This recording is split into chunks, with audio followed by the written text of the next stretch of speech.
And I want to begin with a vision for teaching, leading, and learning. This comes from the Vermont, you can see on the bottom, core teaching and leadership standards for Vermont educators. How many of you have those or would know where to go in your office or on your computer to find them?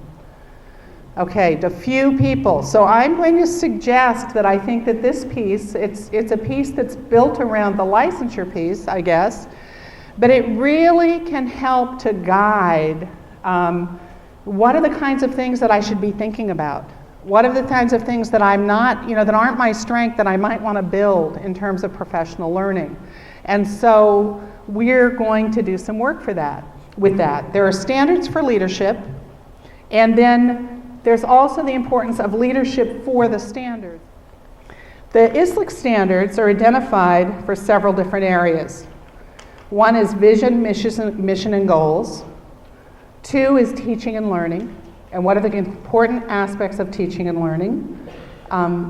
Managing organizational systems and safety, collaboration with families and stakeholders, ethics and integrity, and the education system.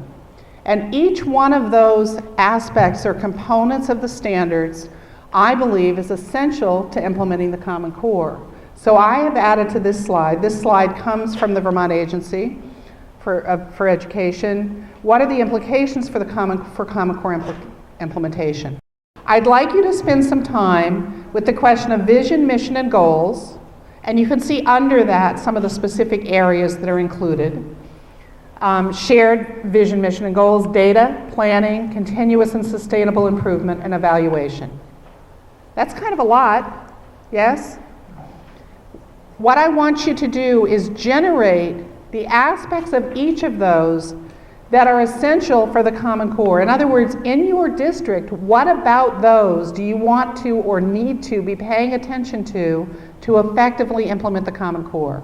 Then I'd like you to work on teaching and learning. So culture of collaboration and high expectations. What are you already doing with that for the Common Core?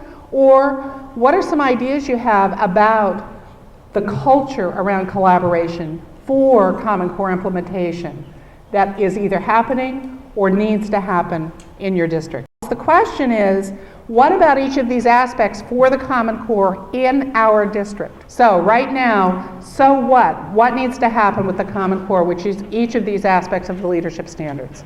Go.